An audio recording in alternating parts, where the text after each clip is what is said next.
6월 첫째 주가 되었어요. 6월 첫째 주 목요일에 나오신 모든 분들을 환영하고요. 또 온라인으로 함께 하시는 분도 환영합니다. 오늘 함께 보실 말씀은 이사야 26장 1절부터 9절까지의 말씀입니다. 이사야 26장 1절부터 9절까지의 말씀입니다. 우리 같이 앉으셨으면 한 절씩 교독하시고 마지막 절을 합독하겠습니다.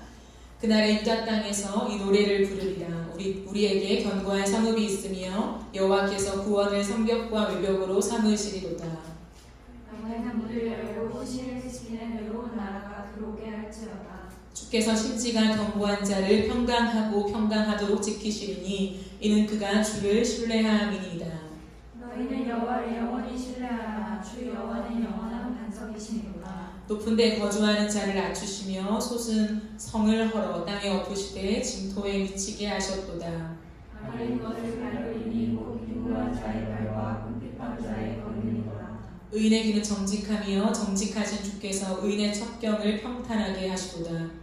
여호와여, 주께서 심판하시는 길에서 우리가 주를 기다렸사오며 주의 이름을 위하여 또 주를 기억하려고 우리 영혼이 사모하나이다. 함께 읽겠습니다. 밤에 내 영혼이 주를 사모하였은즉 내 중심이 주를 간절히 구하오리니 이는 주께서 땅에서 심판하시는 때에 세계의 거민이 의를 배움이니이다. 아멘. 오늘은 심지 일편단심이라고 하는 제목으로 함께 하나님의 말씀을 나누도록 하겠습니다. 박쥐가 있죠. 박쥐는 방향 전환이 굉장히 빠른 동물입니다. 그렇기 때문에 우리가 흔히 자신이 유리한 조건을 계산해서요, 이쪽에 붙었다가 저쪽에 붙었다가 하는 이런 태세 전환이 굉장히 빠른 사람들을 향해서 박쥐 같다라고 하는 표현을 종종 쓰기도 하죠. 저는 제 인생의 지점들을 지나오면서 어느 한 지점 때 내 모습이 마치 박쥐 같다라는 생각 때문에 참 괴로웠던 시절들이 있었어요. 하나님을 믿고 하나님을 사랑하지만 제 한켠에 계속해서 세상을 사랑하고 있음, 이 마음들이 발견되면서 참 괴로웠던 시간들이 있었습니다. 그런 시간들을 겪어내면서 제 믿음에 회의감이 들기 시작하더라고요. 과연 믿음이 무엇일까? 믿음이라는 건 어쩔 수 없이 물론 하나님을 신뢰하지만 세상을 따라갈 수밖에 없는 것일까? 라고 하는 이러한 거대한 질문 앞에 제 인생 속에 좀 끙끙 앓았던 시절들이 있었습니다. 그런데 제가 그 시간들을 지나가면서요, 제 모습을 굉장히 아파하며 그 내 마음들, 내가 휩싸였던 그 마음들을 정리하고 하나님께로 온전히 방향을 맞추게 된 말씀이 있었어요. 이 말씀입니다. 야고보서 4장 8절 말씀인데요.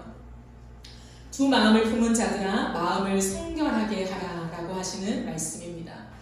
한 번 더 읽어볼까요? 두 마음을 품은 자들아 마음을 성결하게 하라. 이 말씀을 어느 날 읽는데 너무 내 마음인 거예요. 제 안에 두 마음을 품고 있었던 것을 발견하게 되었습니다. 물론 하나님을 사랑하지 않았던 건 아닙니다. 항상 하나님을 사랑한다 고백했고 내 마음이 주님께 향해 있었어요. 그러나 내 안에 여전히 세상을 사랑하는 것이 공존해 있었던 것이죠. 두 마음을 품고 있었던 것입니다. 그러다 보니까 내 인생에 믿음이 깊어지지가 않는 거예요. 왜 나는 믿음이 깊어지지 않을까? 깊어질 때쯤에 다시금 무언가 말짱해지는 것 같고, 사실 이런 고민들을 제가 항상 했었어요, 예전에. 근데 내 안에 두 마음을 품고 있으니 믿음이 깊어질 수가 없다라는 것을 깨닫게 되었습니다. 완전한 자유와 평안이 없는 거죠. 교회 와서 예배를 드릴 때는 너무 좋고 평안하지만 세상의 한가운데 한복판에 섰을 때는 또다시 두려움과 괴로움, 무언가 모르는 그런 의심이 내 마음을 다시금 장악하고 있는 것들을 발견하게 되는 것입니다.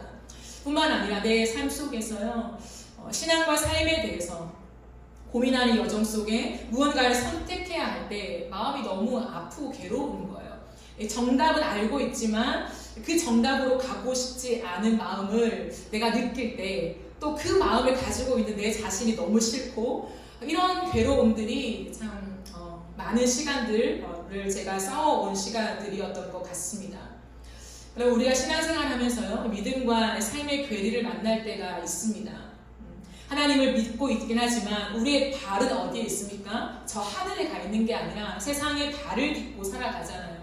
그렇기 때문에 이 발을 딛고 살아가는 세상 속에서 과연 믿음으로 살아간다는 게 무엇일까라고 하는 이 고민이 우리의 영혼을 파고들 때가 있다라는 말이죠. 그때 우리는 흔히 참 혼란스럽다, 나는 왜 이렇게 믿음이 없을까, 이러한 뉘앙스의 말들을 우리는 하곤 하죠.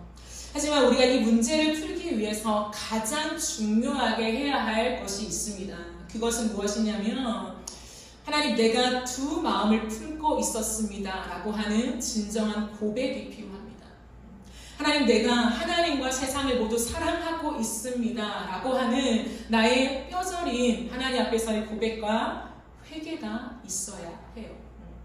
우리는 이 땅을 살아가면서 하나님을 사랑해야 돼, 세상을 사랑하면 안 돼 라고 하는 말을 얼마나 많이 들어봤나요? 그리고 우리는 이미 정답을 가지고 있습니다. 그리고 그 길로 가고 싶죠. 하지만 우리의 인생 속에서는 언제나 세상 한복판에 섰을 때 세상이 주는 유혹이 너무 강력하기 때문에 넘어질 때가 많다는 거죠. 많은 사람들은 우리의 신앙이 그런 거다, 우리가 온전하지 않고 우린 죄인이잖아요. 그렇기 때문에 천국 가는 그날까지 이 신앙과 삶에 대한 괴리를 붙잡을 수밖에 없다고 말을 해요. 그죠? 일정 부분 인정을 합니다. 그러나 제가 깨달은 건 무엇이냐면 우리가 늘 넘어질 수는 있지만요, 우리의 마음을 확정하는 것은 다른 일이라는 거예요.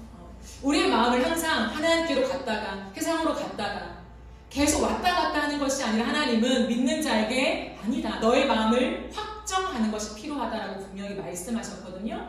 근데 그 확정을 하려면 어떤 과정을 통과해야 하냐면 내가 세상을 사랑하고 있음을 정면으로 인정하고 회개하는 과정이 필요하다라는 거예요. 회개의 과정이 없기 때문에 우리 이 땅을 살아가면서 괜찮아, 세상에서 유혹은 언제나 올 수 있는 거야, 이 땅에 우리가 발을 딛고 살아가면서 어떻게 우리가 믿음만 붙잡고 살아가 라고 하는 말을 할 수밖에 없는 거예요.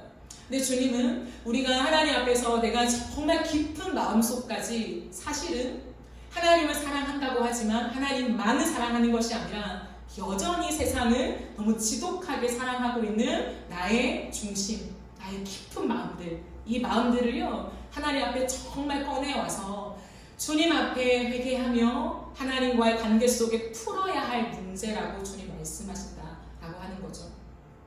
세상이 주는 안정감을 여전히 사랑하고 있는 마음은 당연한 마음이 아니에요. 세상이 주는 편리함, 그죠? 제4차 산업혁명 속에서 우리는 많은 것들을 누리며 살아갑니다.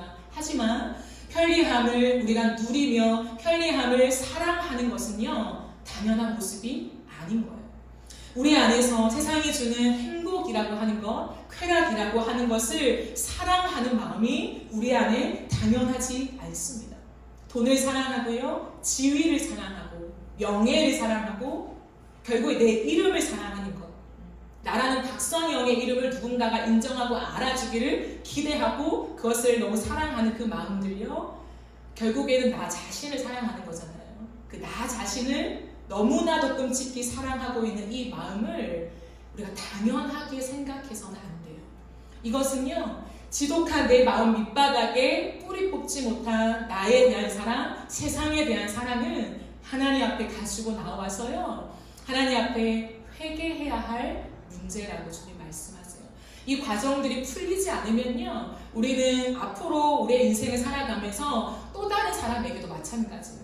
나 자신에게 뿐만 아니라 또 다른 사람에게도 그냥 어쩔 수 없는 거야. 세상을 살아가다 보면 세상에 유혹이 있지. 이걸 어떻게 즐기지 않고 살아가. 하나님도 이것을 일반 은총으로 주셨어. 그러니 즐기는 게 당연한 거야 라고 얘기하며 신앙과 삶의 괴리가 있는 것을요 어쩌면 당연한 것처럼 이해하고 누군가한테도 얘기한다라고 하는 거죠. 그러나 우리가 오늘 다시 한번 이 말씀들을 나누면서 이 과정들이 당연하지 않음을 철저하게 인정하는 것이 오늘 필요할 것 같아요. 하나님 앞에서요. 이것이 인정되어지지 않으면 여러분 우리의 인생의 신앙생활을 지속한다고 해도요 믿음이 깊어지지 않아서 괴로운 마음이 들어요. 신앙의 연수가 쌓이고 많은 봉사와 교회 안에서의 직분이 쌓여가면서요 우리 안에 많은 시간들이 쌓여가는 것 같지만 여전히 세상을 사랑하고 세상과 편해 있는 그런 내 모습을 발견하면서요 우리 안에는 평안이 없다라고 하는 거죠. 신앙생활을 하면서 그래서 하나님 앞에 좀 어렵지만 그리고 듣기 싫은 주제이긴 하지만 이 회개의 과정을 통과해야만 하겠습니다. 왜냐하면 그 회개를 지나야 우리 안에요 심지가 견고해지기 때문이에요. 오늘 이사야 선지자는 우리에게 이렇게 말하고 있습니다. 3절 말씀을 보시면요, 주께서 심지가 견고한 자를 평강하고 평강하도록 지키시니 이는 그가 주를 신뢰함이다 라고 말을 합니다. 심지가 무엇입니까 여러분? 내 마음에 품은 의지예요. 내 마음에 품고 있는 의지, 하나님만 의지하는 그 마음입니다. 저는 이 심지가 견고한 자를 또 다른 말로 주님께 일편단심인 사람이라고 해석하고 싶습니다. 세번역에서도요 한결같은 사람이라고 번역하고 있어요. 일맥상통하는 말이죠. 심지가 견고하다, 하나님께 일편단심이다, 늘 한결같은 마음이다, 변하지 않는 마음이다 라고 하는 거예요. 여러분, 하나님을 믿으면서 여러분이 지금의 지점까지 왔잖아요. 지금의 지점까지 오면서 하나님께 한결같은 마음이라고 얘기할 수 있습니까? 나는 하나님께 일편단심이었습니다. 하나님, 세상에 풍랑이 있고 유혹이 있고 넘어질 수 있는 지점들이 있었지만 그러나 내 안에 심지가 견고하여서 언제나 제 마음은 하나님을 향해 있었습니다 라고 고백할 수 있으십니까? 세상을 사랑하던 마음에서 우리가 완전히 돌아서지 않으면요 이런 고백은 어려워요. 하지만 하나님은 이 고백을 우리를 통하여 받기를 원하신다라고 하는 거죠. 하나님은 일편단심인 사람을 아주 좋아하세요. 왜 그럴까요? 하나님은 인간의 변한 마음들, 항상 넘어지는 연약함들을 아시면서도 불구하고 왜 일편단심인 마음을 가진 사람을 좋아하실까요? 그 마음이 하나님의 마음이기 때문이에요. 하나님의 마음은 우리를 향하여 항상 일편단심이기 때문에 하나님이 그 사랑을 우리에게 주어서 우리로 하여금 하나님을 향해 반응하는 것이 동일하게 일편단심이기를 기대하고 있다라는 거죠. 하나님은요, 이 성경 말씀에서 계속해서 우리에게 말씀하고 있어요. 그런데 그 복음의 진수, 복음의 엑기스를 담은 로마서라고 하는 이 책에서는요, 우리에게 참 많은 하나님의 사랑과 일편단심을 우리에게 소개하고 있죠.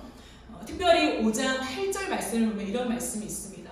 우리가 아직 죄인 되었을 때, 우리가 하나님 앞에 잘한 것 없는, 여전히 인생에 더러운 때를 붙이고 죄악된 옷을 입고 나와 있는 우리이지만 우리가 아직도 죄인 되었을 때에 주님이 우리를 사랑하시되 어떻게 해요? 죽기까지 사랑하셨다고 말해요. 제가 여러분과 항상 나누는 거잖아요. 하나님의 사랑은 어떤 사랑으로 표현된다고요? 죽음을 통과하신 것으로 사랑을 표현하고 계세요. 그리스도께서 우리를 위하여 죽으심으로 하나님께서 우리에 대한 자기의 사랑을 확증하셨느니라 라고 말하고 있어요. 주님이 우리를 이토록 죽음을 통과하며 자신의 모든 것을 내려놓고 사랑하심처럼 우리도 나를 뼛속까지 사랑했던 나의 죽음을 통과하면서 하나님을 사랑하기를 기대하신다. 내가 이 땅 가운데 세상의 것들을 누리고 싶은 이 모든 것들에 대하여 하나님 이제 나는 죽습니다. 옛날의 쾌락, 돈의 충분함, 그걸 사용하는 기쁨 있지요. 맞아요. 그게 다 틀린 건 아니에요. 그러나 그것을 너무나도 귀하게 여기며 하나님보다 사랑했던 내 과거를 이제 청산합니다. 하나님, 내가 이 과거에서 내가 죽습니다. 그리고 내가 주님을 향한 사랑으로 살아나길 원합니다. 라고 하는 그 일편단심의 고백을 하나님 기뻐하신다는 거죠. 주님은 이어서 말씀하시죠. 로마서 8장 32절에서 자기 아들을 아끼지 아니하시고 우리 모든 사람을 위하여 내어주시니가 어찌 그 아들과 함께 모든 것을 우리에게 주시지 아니하겠느냐 라고 말해요. 나를 못 믿냐 거죠. 내가 너희를 어떻게 사랑하였냐? 내 아들을 아끼지 않고 내가 너희를 위하여 내어줄 사랑을 하였다라고 하나님의 사랑을 죽음의 사랑, 내 가장 귀한 것을 내어준 사랑으로 주님을 표현하고 있어요. 근데 어찌 그 아들과 함께 내가 너희의 인생을 책임지지 않겠냐는 거예요. 내가 너희의 인생에 좋은 것 주지 않겠냐는 거예요. 어찌 그렇게 나를 못 믿어하냐라고 하시는 하나님의 그 마음이 여기에 담겨 있는 것이 아닐까요? 이 하나님의 마음을 이 로마서 기자는요, 이 말씀들을 이어가면서 8장 38절 39절에서 이렇게 말합니다. 나는 확신한다. 마음을 정했다는 거죠. 나는 확신합니다. 사망이나 생명이나 천사들이나 권세자들이나 현재일이나 장래일이나 능력이나 높음이나 깊음이나 다른 어떤 피조물이라도 우리를 우리 주 그리스도 예수 안에 있는 하나님의 사랑에서 끊을 수 없느니라 라고 정확하게 선포하고 있다라는 거예요. 이것이 하나님의 마음이라는 거예요. 이것이 우리를 향한 하나님의 마음이라고 하시는 거예요. 여러분, 그렇기 때문에 하나님은요, 이 사랑을 내어줬는데 내가 가장 아끼는 내 아들을 너희를 위하여 내어줬고 지금도 그런 나 하나님이 너희를 위하여 무엇을 아끼겠냐, 그런데 어찌하여 여전히 세상과 버타며 살아가는가 라고 하는 거예요.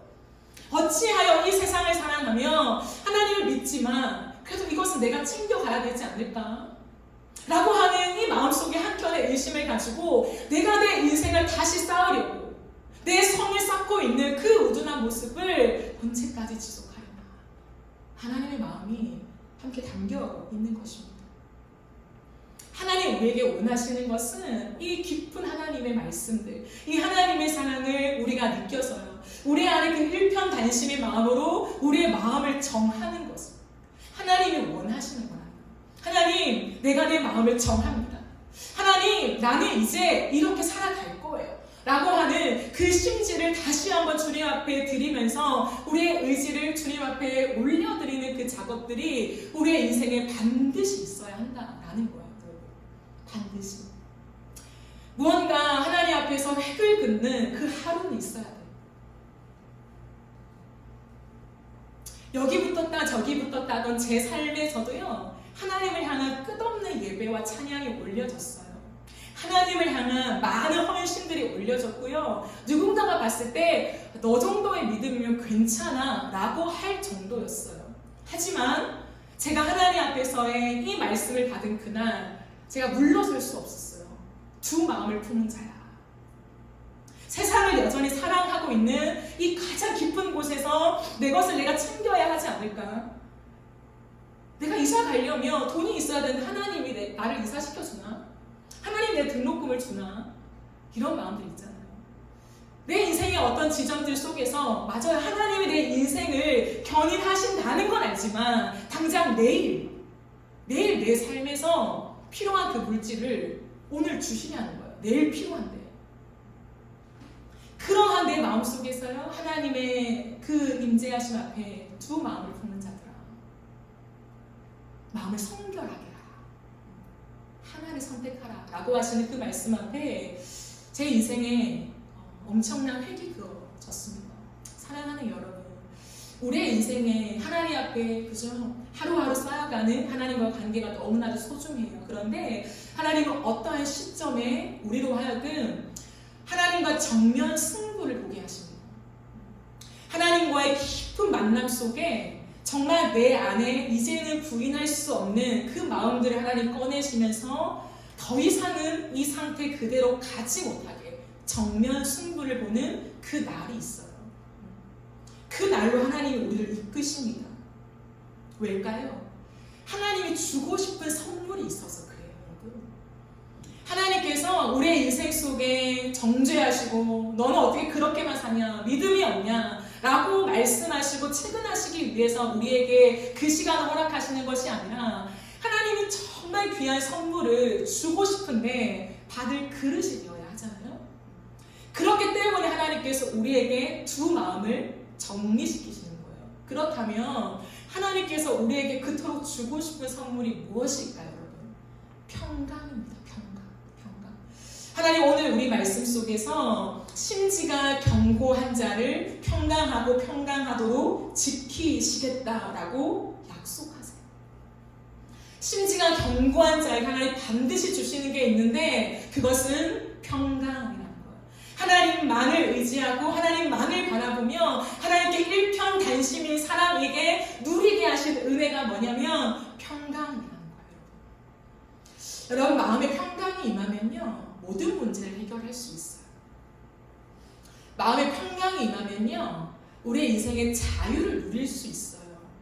세상의 많은 것들을 누리지 못해서 평강하지 않은 것이 아니라 평강을 잃어버렸기 때문에 항상 불안한 거예요.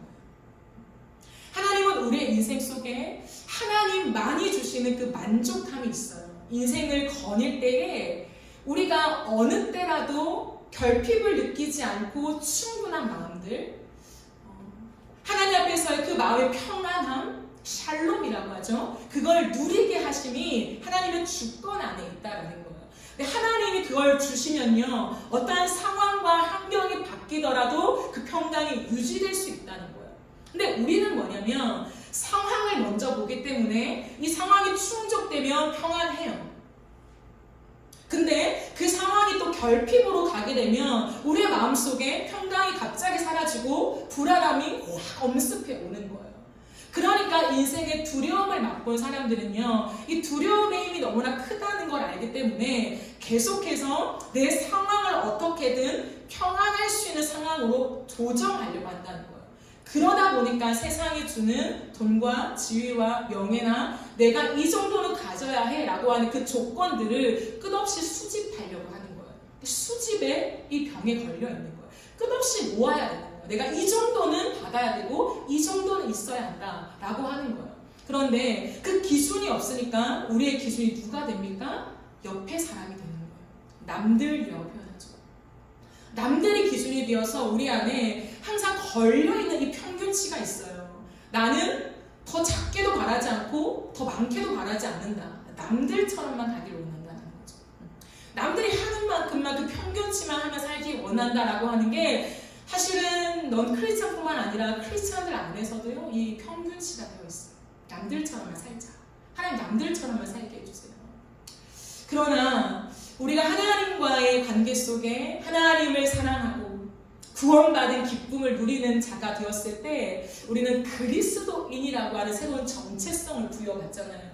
근데 새로운 그리스도인이라고 하는 이 정체성 속에서 여러분, 정체성이 있다면 살아가는 목적이 생기거든요. 정체성과 목적은 분리될 수 없어요. 근데 하나님이 그리스도인에게 주시는 이 정체성을 가진 자에게 주시는 삶의 목적이 무엇이냐면 이제는 하나님의 뜻을 이루는 삶으로 목적하게 되어 있다는 거예요. 우리의 인생 속에 왜 사냐라고 했을 때에 아주 작은 개인만의 고유한 부르심을 다룰 수 있겠지만 우리가 같은 공통된 우리의 목적이 무엇이냐면 하나님의 뜻이라고 하는 거예요. 하나님의 뜻.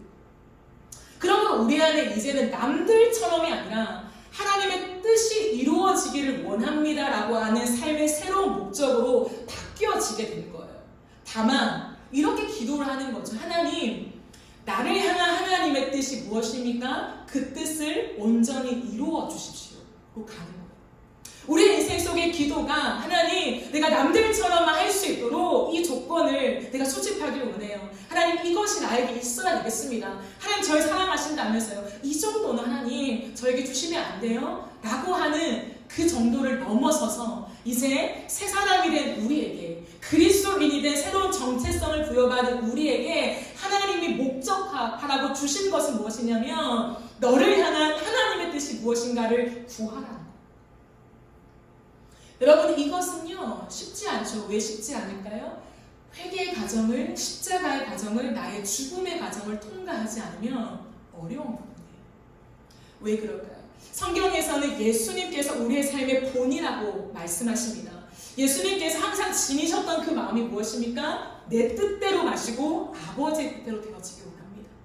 이 세상을 살아가시면서 똑같은 육신의 몸으로 세상의 많은 유혹과 많은 공격들을 받고 살아가시고 인간의 연약함 속에 살아가셨지만 그분이 항상 한결같은 인생의 초점은 무엇이었냐면 그러나 내 뜻대로 마시고 이 육신이 원하는 대로 마시고 아버지의 뜻대로 되기를 원합니다 라고 하는 그 처절한 기도였다라는 거예요.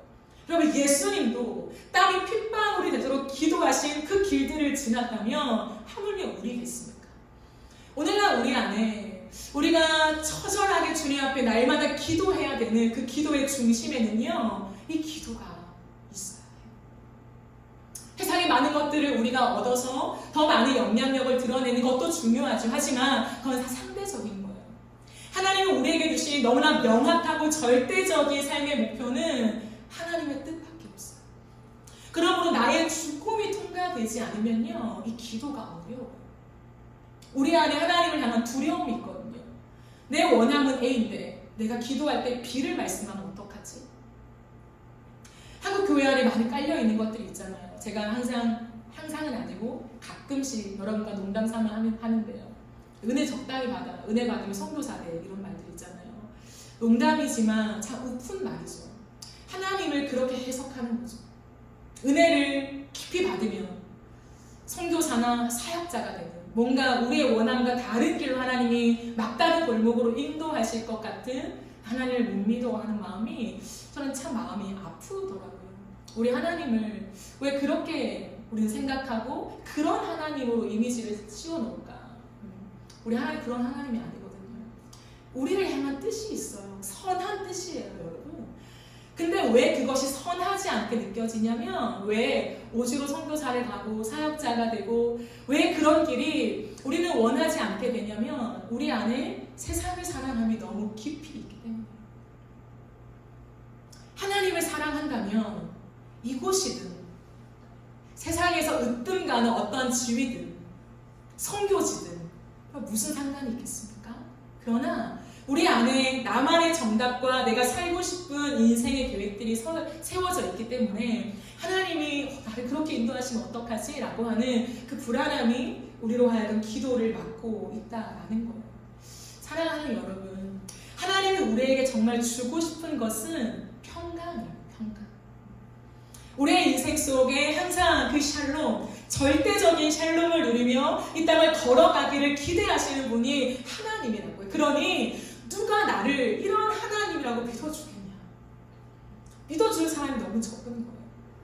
하나님을 향한 일편단심으로, 하나님 그렇습니다. 주님은 나에게 평강의 옷을 입혀주시는 분이십니다. 자기 아들을 아끼지 않고 내어주신 십자가의 사랑으로 말미암아 나에게 그 옷을 입혀주신 분이 하나님이십니다 라고 하는 그 하나님을 향한 올곧은 고백을 하는 사람이 이 땅에 누가 있냐 라고 하시는 거죠. 오늘 시편 이사야 26장, 이 이사야는 여기서 이렇게 노래하고 있습니다. 어떻게 말하냐면, 그날의 유다 땅에서 이 노래를 부르리라 라고 얘기합니다. 그날의 유다 땅에서 이 노래를 부르리라. 그날은 무엇일까요? 하나님이 구원하시는 날입니다. 이사야는 말합니다. 우리의 성은 견고하다. 주께서 친히 성벽과 방어벽이 되셔서 우리를 구원하셨다라고 얘기합니다. 그렇습니다, 여러분. 하나님은 항상 우리에게 동일한 말씀을 하세요. 뭐라고요? 내가 너에게 벽이 되어줄게.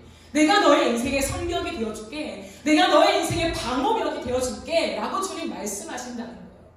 여러분 생각해 보세요. 온 천지 만물을 말씀으로 창조하신 분, 십자가를 통하여 사탄의 머리를 박살내시고 그의 권세가 이제 예수 그리스도 앞에 무릎 꿇게 되었어요. 영원한 승리가 예수님께 있다고 우리는 믿잖아요. 그죠? 그럼 믿으시잖아요. 그런데 그 하나님이 우리의 인생의 방어벽이 된다는 것은 엄청난 약속이잖아요. 완전한 승리라는 거예요. 정말 믿으십니까?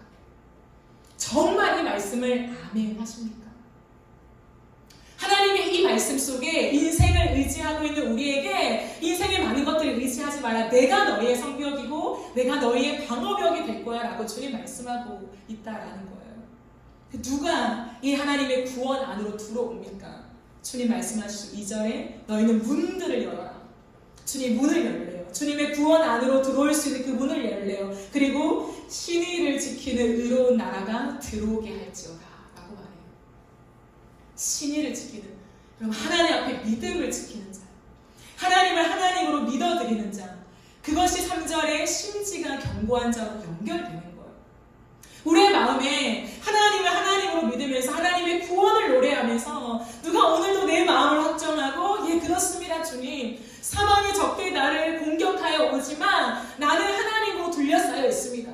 하나님 내 영안을 여셔서 하나님이 내 인생을 둘러싸고 있음을 내가 보게 해주세요. 나는 당신을 의지합니다. 당신을 의뢰합니다 라고 말하는 그 사람이 이 세상에 어디 있냐고 찾고 계신다는 거예요. 왜요? 너무 없어서.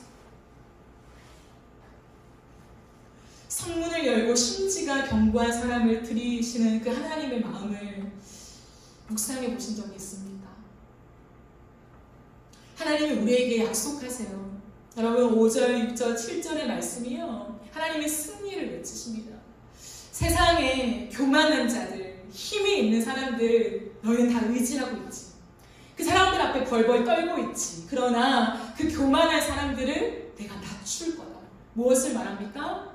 내 손에 있다라고 말해요. 주님.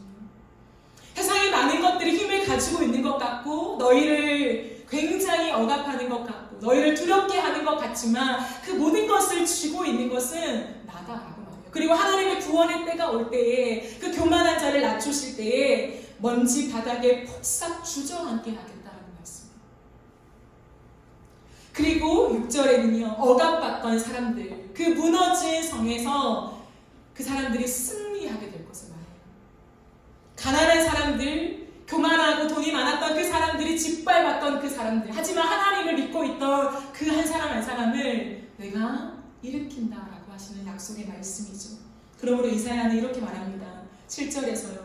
세 번역 성경으로 보면 주님께서는 의로운 사람의 길을 곧게 트이게 하십니다. 의로우신 주님께서는 의로운 사람의 길을 평탄하게 하십니다. 라고요. 누가 이 고백을 할 수 있겠습니까? 전쟁의 한복판에서 세상 속에 항상 두렵고 떨리는 우리의 인생의 상황을 마주하는 그 형편에서도 누가 하나님은 의로운 사람의 길을 여시는 분이십니다. 하나님 사망이 막혀있는 것 같고 하나님 믿음으로 살아간다는 게 참 초라해 보이고 하나님 실패하는 것 같고 패배하는 것 같고 남들보다 그 아래의 삶 하나님 그 밑에 있는 삶을 살아가는 것 같은 이러한 현실에 있지만 그럼에도 불구하고 하나님을 따라 그 의를 위하여 그 방향을 내가 바꾸지 않고 하나님 그 한 방향으로 걸어가는 그 사람에게 하나님 반드시 길을 여시는 분임을 내가 믿습니다. 누가 이 일편단심의 고백을 드릴 수 있겠습니까? 여러분 하나님의 보호하심을 믿으십시오. 하나님의 보호하심을 믿고 하나님을 의지하십시오. 하나님이 그렇게 약한 분이 아니에요. 하나님이 돈의 권력보다 약한 분이 아니에요. 하나님이 우리의 인생을 방관하실 분이 아니라는 거예요. 우리 하나님을 향한 고백이 있다면요. 우리의 삶을 그 고백에 실어서 살아보지 않으시겠습니까? 하나님은 오늘날도 그러한 사람을 찾고 계신다는 거예요. 누가 하나님 앞에 이 한 구절 한 구절 말씀을 아멘하면서 진짜 삶으로 옮길 것인가? 세상의 한 복판에서 이제 돈이 없으면 안 돼, 능력이 없으면 안 돼 라고 우리를 끝없이 몰아닥치는 그 세상의 한 복판에서 하나님을 의지하는 자, 하나님 앞에 의롭게 걸어가는 자에게 하나님 반드시 문을 여신다. 하나님의 뜻을 이루신다. 내 인생의 목적은 세상에서 잘 사는 것이 아니라 남들처럼 사는 것이 아니라 하나님의 뜻을 이루는 삶이기 때문에 나는 이 한 방향으로 간다. 누가 이 고백을 할 수 있냐라고 하는 거죠. 구원받은 우리의 인생 속에 하나님은 끝없이 이 길들을 요청하십니다. 이사야는 8절 9절 말씀에 이렇게 고백하죠. 주님, 우리는 주님의 율법을 따르며 주님께 우리의 희망을 걸겠습니다. 저는 이 말이 참 좋더라고요. 정말 많이 읽었어요. 주님, 우리는 주님의 율법을 따르며 주님께 우리의 희망을 걸겠습니다. 우리가 주님의 이름을 사모하고 주님을 기억하겠습니다. 나의 영혼이 밤에 주님을 사모합니다. 나의 마음이 주님을 간절하게 찾습니다. 주님께서 땅을 심판하실 때에 세상에 사는 사람들이 비로소 의가 무엇인지 배우게 될 것입니다. 라고요. 여러분 이 고백이 여러분의 가슴에 와 닿습니까? 주님, 내 인생에 희망을 이제 당신께 걸겠습니다. 세상이 나의 희망이 될 수 없어요. 세상이 요구하는 것들이 하나님 나의 미래가 될 수 없습니다. 나의 미래는 당신이십니다. 하나님만이 나의 미래요 희망이십니다. 그러니 내가 율법을 따라 하나님 말씀을 따라 걷겠습니다. 라는 거예요. 그런 사람은 밤에도 주를 찾는데요. 여러분 이 밤이 무엇일까요? 두려움이 엄습해오는 그때 아무도 나를 돌아봐 주지 않을 것 같은 두려운 그 시간들 세상에서 질 것 같고 더 이상 한 발을 내디딜 수 있을까라고 하는 그 불안함이 내 마음을 엄습해오는 그 시간에 하나님 앞에 이미 이 고백을 드린 사람은 그 밤에 주님을 찾습니다. 하나님 앞에 엎드려 주님을 찾는다는 거예요. 세상을 기웃거리는 것이 아니라 다시 과거의 내 모습 속에 뒤적거려서 내가 어떻게 살아남을 것인가를 발견해내는 것이 아니라 나는 하나님을 찾습니다. 그런 사람은 주님 앞에 엎드림의 기도를 멈출 수가 없어요, 여러분. 사랑하는 여러분, 이 말씀들을 쭉 읽어나가면서 물론 이 말씀은 27장 1절까지 연결되어 있는 말씀이에요. 그런데요, 이 말씀을 쭉 읽어나가면서 하나님의 마음을 느껴요. 그 하나님의 마음은 무엇이냐면 하나님은 이 세상 속에 전사를 찾지 않아요. 왜냐하면 하나님이 전사처럼 승리하게 하실 거니까. 우리는 다 내가 전사가 되려고요. 내가 모든 걸 다 무장해서 세상의 한복판에 나가서 이제 내가 승리하리라. 하나님의 영광을 드러내리라.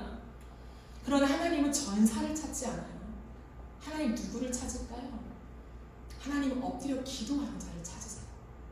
밤에 주님을 찾는 자, 그 엎드려 하나님을 바라보며 하나님, 내 인생을 향한 주님의 뜻이 무엇입니까? 그리고 그 하나님의 뜻을 이루렵니다 라고 하는 거기에 딱 포커싱이 맞춰져서 하나님을 바라보는 그 사람을 찾아요. 그리고 그 사람이 찾아질 때에 하나님 반드시 약속했습니다. 내가 그 사람에게 내 능력을 쏟아부을 것이다. 여러분, 하나님의 약속이에요. 하나님은요, 하나님의 능력에 버금가는, 열심히 너희가 의지를 발휘해서 하나님처럼 그 능력을 너희가 쌓아라. 그러면 내가 일할게 라고 말하지 않아요. 하나님께서 하나님 앞에 나와서 하나님의 주권을 인정하고 기도하는 자에게 하나님이 하나님의 뜻을 넣어주세요. 그러면요, 그 뜻에 마음이 뜨거워서요, 일을 하게 되죠. 일을 하게 될 때에 내 힘으로 할 수 없어요. 왜? 하나님의 뜻을 이미 발견했기 때문에. 그래서 또 기도하는 거예요. 그러면 하나님께서요, 길을 열어주세요. 지혜도 주세요. 사람을 만나게 하세요. 내가 상상하지도 못했던 어떠한 일들이 일어나면서까지도 하나님이 문을 여셔서 하나님이 해야 할 일이라면 반드시 하고야 마신다는 거예요. 그러니 내 힘으로 내가 전사가 될게요가 아니라 하나님 앞에 엎드려 기도하는 자에게 하나님이 무엇을 해야 할지 감동도 주시고 거기에 따른 능력과 모든 지혜를 더하여 주신다고 주님 분명하게 말씀하셨습니다. 그러므로 이 순서가 절대 뒤바뀌면 안 돼요. 세상에 많은 사람들은요, 이제 됐다, 하나님 갈게요 라고 해요. 그렇기 때문에 골방에서 하나님 앞에 기도하는 사람이 현저히 줄어들고 있잖아요. 근데 하나님 오늘도 동일하게 말씀하세요. 누가 골방에 들어가 나의 주권과 나의 능력을 인정하고 나의 구원을 인정하고 내 앞에 엎드릴 것인가? 지금까지 우리가 가져온 모든 능력과 모든 것이 하나님의 보호하심 아래 있었기 때문에 내가 누릴 수 있다는 것을 인정하며 이제 내 내일의 한 발자국을 더 이상 내 의지로 내 힘으로 나의 어떠함으로 하기를 하나님 내가 거절하고 하나님 앞에 엎드려 하나님이 내 안에 감동과 내 안에 하나님 하게 하심의 은혜를 주실 때까지 나는 주님을 바라보겠습니다 라고 누가 그 기도의 자리를 사수할 수 있는가에 하나님은 우리를 보고 계신다라고 하는 거예요. 이 모든 맥락이 그러합니다.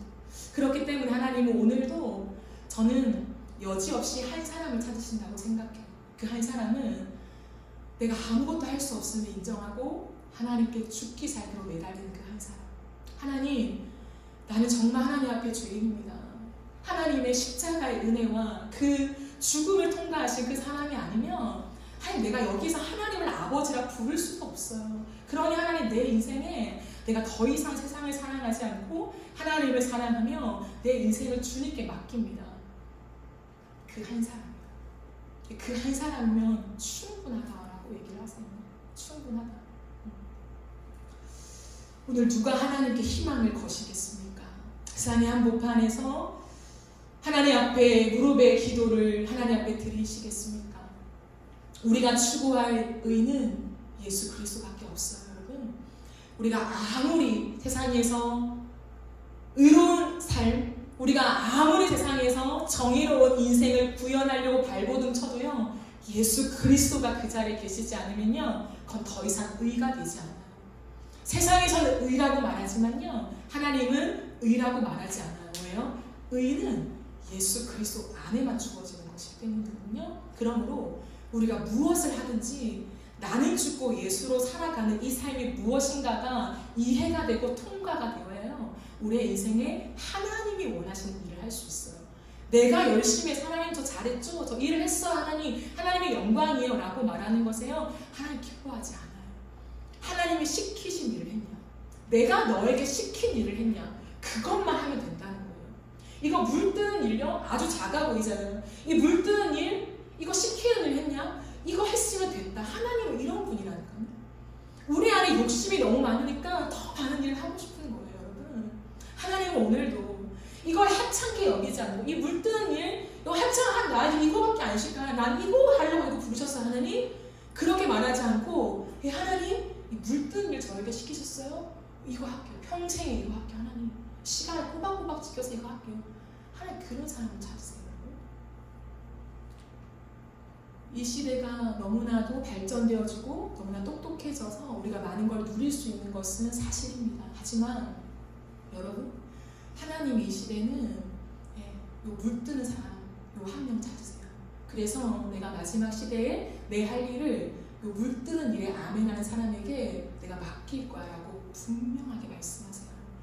우리 안에 여전히 세상의 가치, 세상의 기준, 세상에서 영향력, 세상에서 하는 일, 세상에서 어느 정도는 해야 이게 세상을 바꿀 수 있고 하나님의 일을 한다고 말할 수 있고 교회를 세울 수 있다고 할 수 있다고 생각한 모든 것들을 내려놓아야 돼요. 철저하게 내려놓고요. 이거예요. 하나님 한 말씀만 하십시오. 그 한 말씀에 내 인생을 걸겠습니다. 이 하나님 앞에서의 고백을 드린 사람이 나온다면요. 우리의 인생은 하나님 앞에 드림받은 인생이에요. 그렇게 하실 수 있겠습니까? 하나님 한 말씀만 하세요. 내 내일을 싣겠습니다. 또 한 말씀만 하세요. 그 다음에 내 인생을 싣겠습니다. 그럼 신앙은 그런 거예요. 신앙은 내가 죽을 일 나를 어떻게 알아야 내가. 그러나 오늘 한 말씀 속에 내 인생을 떼고 뗄 때 때로는 하나님이 큰 일을 맡겨주실 수도 있고 때로는 티나지 않은 일을 맡겨주실 수도 있어요. 근데 뭐가 문제입니까? 주님을 위해 살기를 작정한 사람들, 하나님의 뜻을 위해 살기로 작정한 사람들이 큰 일 맡기면 어떻고 작은 일 맡기면 어때요? 그때 발견하는 거죠. 그때 속상하다는 발견하는 거죠. 아, 내가 큰 일 맡고 싶었구나. 내가 큰 사람 되고 싶었구나. 그리고 또 엎드리면 돼요. 내가 요 정도는 하고 싶었구나. 그거 다시 박살내고 하나님 앞에 다시 엎드려서 하나님 한 말씀만 주세요. 그리고 하나님의 뜻이 이루어지는 그 진짜의 삶을 살아갈게요. 그럼 그게 진짜예요. 그게 진짜 하나님을 위해 살고 싶다. 내 부르심이 당신 손에 있습니다라고 고백하는 사람의 자세예요.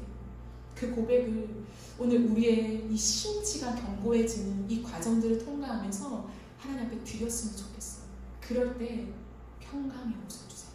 아, 됐다. 이렇게 살 수 있겠다. 괜찮다. 너무 좋다. 라고 하는 그 고백과 함께 하나님 앞에 여러분 진짜 신앙이 무엇인지 걷게 돼요. 너무 화려해졌고 너무나도 과대 포장이 많아진 이 세상의 한 부판에서 교회의 한 부판에서 여러분 다 걷어냅시다.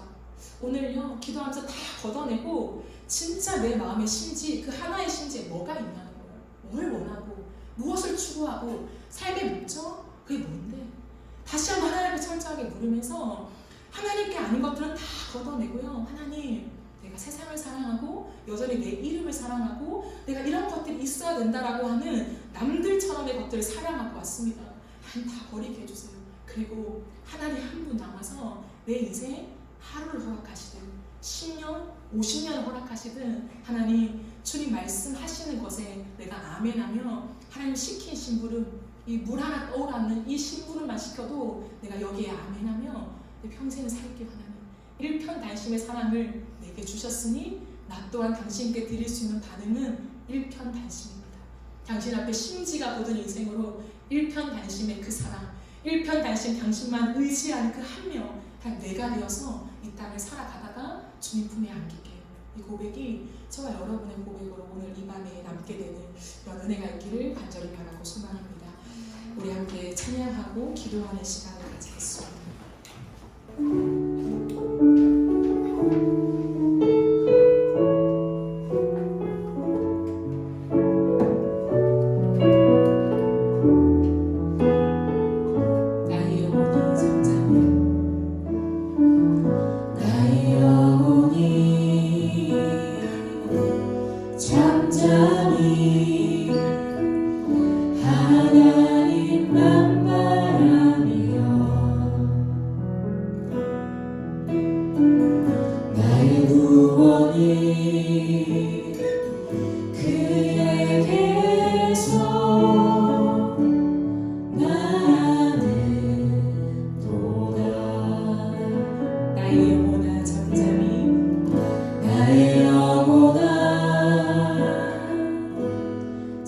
잠잠히 하나님만 바라라. 나의 소망이 저에게서 나는 동안 오직 주만이 나의 반석 나의 구원이시니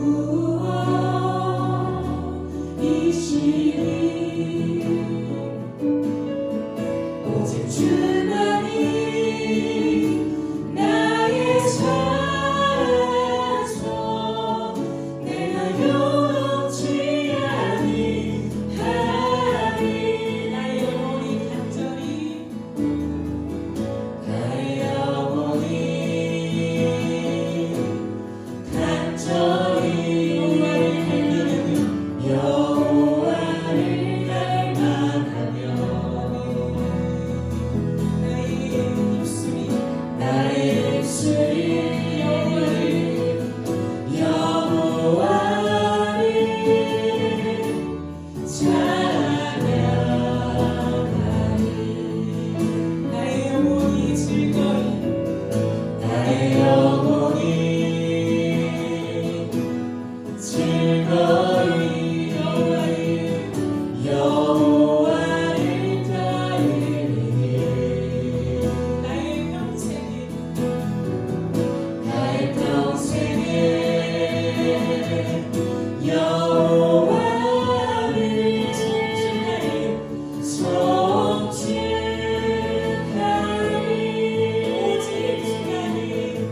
오직 주만이 나의 반석 나의 구원이시니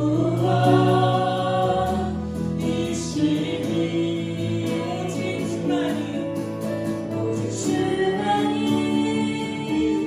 나의 산소 내가 요동치 아니하리. 나의 영혼이 간절히 나의 영혼이 간절히 여호와를 닮아가며 나의 입술이 여호와를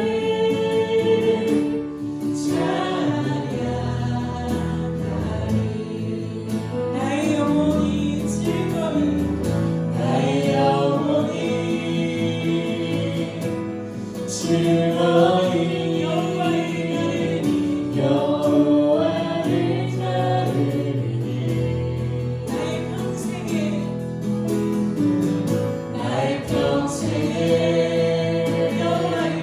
여호와를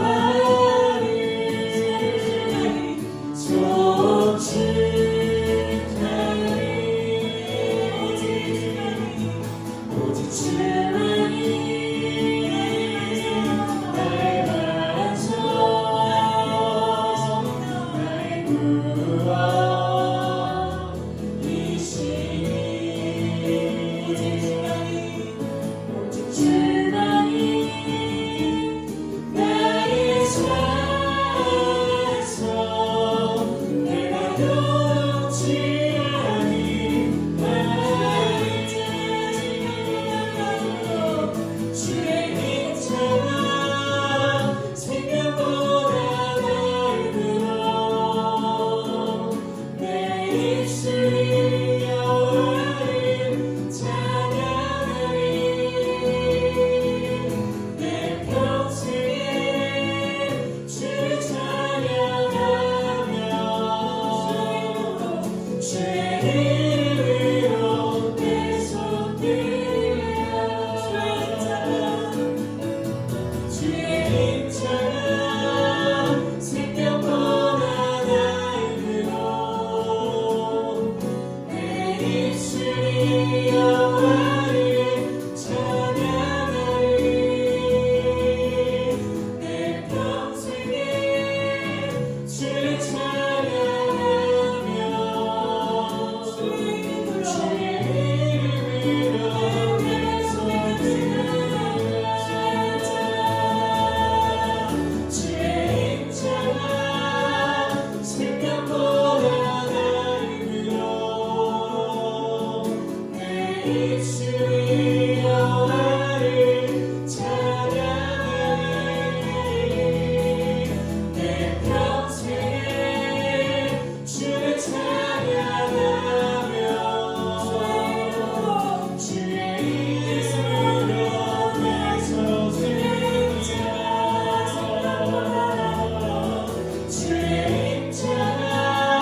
내 안을 비추사 하나님을 사랑하지만 그것이 거짓은 아니고 나의 본심인 것, 진심인 것 맞지만 여전히 세상을 사랑하고 있는 내 마음, 저 깊은 곳에 내가 붙잡고 있는 세상에 대한 많은 것들, 하나님 그것들을 고백합니다.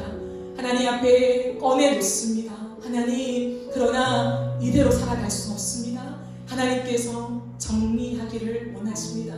우리의 마음속에 하나님을 향한 그 사랑, 여러분 아들을 죽기까지 내어준 그 사랑, 십자가에 죽기까지 그 모든 고통이 내 모든 신경과 세포와 온 몸에 다 느껴지는 고통들을 감수하면서까지 그 죽음을 통과해내신 그 사랑이요, 그 사랑을 하나님 이 밤에 더 가르쳐주세요. 성령 하나님, 나에게 그 사랑을 알려주세요.